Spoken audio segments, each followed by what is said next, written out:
वाराणसी में पहली बारिश शहर झेल नहीं पाया और पहले तो जल जमाव की घटना सामने आई, उसके बाद अब शहर के कई इलाकों से सड़क धंसने की जो खबरें हैं वो सामने आ रही हैं। गिलट बाजार चौकी के ठीक सामने आप देखिए, ये एयरपोर्ट से शिवपुर वाली वो सड़क है जिसकी चर्चा भारतीय जनता पार्टी हमेशा से करती रही है।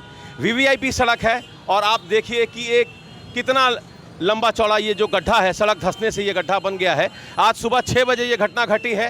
दादी के हाथों का जादू और खुशबू से महकता घर, माँ की मुस्कुराहट और खाने की सुगंध। MDH गरम मसाला, क्योंकि हर रिश्ता है स्वाद से जुड़ा। इसके कारण जो है आप देखिए जाम की स्थिति भी बनी हुई है, गाड़ियों का रेला लगा हुआ है। और इसकी जानकारी जब समाजवादी पार्टी के सांसद वीरेंद्र सिंह जी को ही तो वो पहुंचे हुए यहाँ। पहले तो जल जमाव की कई घटनाएं सामने आई, बनारस से जुड़ी हुई, गोदौलिया है, लंका है, अब तो सड़क धंसने की भी घटना सामने आ रही है। क्या कहेंगे? देखिए, ये एक घटना नहीं, विगत 5 सालों से मैं देख रहा हूँ नई सड़कें बन रही हैं और एक ही महीने के अंदर कहीं न कहीं धंस जा रही हैं, टूट जा रही हैं। ये जनता के पैसे का दुरुपयोग है, टैक्स के पैसे का दुरुपयोग है। दुर्भाग्य और सब मानिए कि हमारे देश के प्रधानमंत्री जो हमारे संसदीय दल के सांसद हैं और उनके रहते इस तरीके का भ्रष्टाचार यहाँ पे हो रहा है, कोई संज्ञान नहीं ले रहा है, कोई जो है इसका पुरसा हाल नहीं है। छोटे मोटे कर्मचारियों के ऊपर कार्रवाई करके छोड़ दिया जा रहा है। और मैंने आज प्रधानमंत्री जी और मुख्यमंत्री जी को ये पत्र मैंने आज देने जा रहा हूँ कि आप इसकी पूरी जांच कराइए कि 5 साल में कितने अधिकारियों को आपने दंडित किया है और आप छोटे छोटे कर्मचारियों को दंडित करके आप खाना पूर्ति कर रहे हैं। इसलिए जो भ्रष्टाचार में लिप्त अधिकारी हैं वो लोग जो है उनका मनोबल ऊंचा होता जा रहा है और इस तरीके की घटनाएं यहाँ पे घटती जा रही है जो दुर्भाग्य। आपको क्या लगता है प्रथम दृष्टया ये किसकी गलती है, किसकी जिम्मेदारी?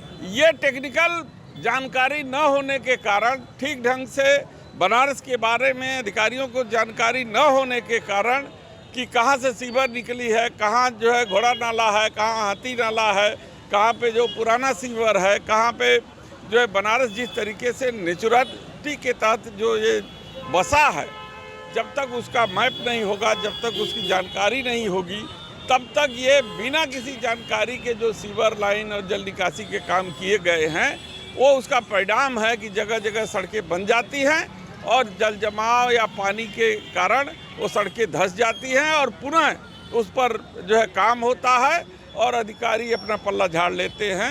ये बड़ा दुर्भाग्य। एक आखिरी सवाल, आजमगढ़ में अखिलेश जी का भव्य मकान बन रहा है, तो अब 2027 में पूर्वांचल को आजमगढ़ से साधेंगे?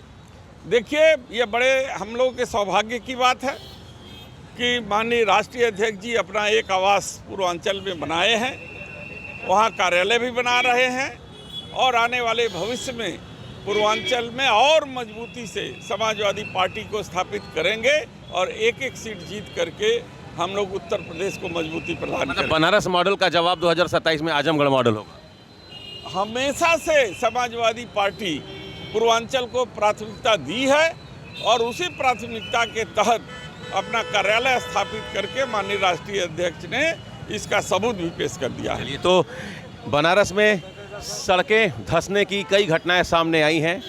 सामने ये जो आप गड्ढा देख रहे हैं, ये गिलट बाजार जो पुलिस चौकी है उसके ठीक सामने आप देखिए, और संत अतुलानंद कॉन्वेंट स्कूल के ठीक सामने ये जो गड्ढा बना हुआ है, ये वो सड़क है जो आगे जाकर बाबतपुर अंतर्राष्ट्रीय हवाई अड्डा यानी इंटरनेशनल एयरपोर्ट से इस सड़क को ये जोड़ता है।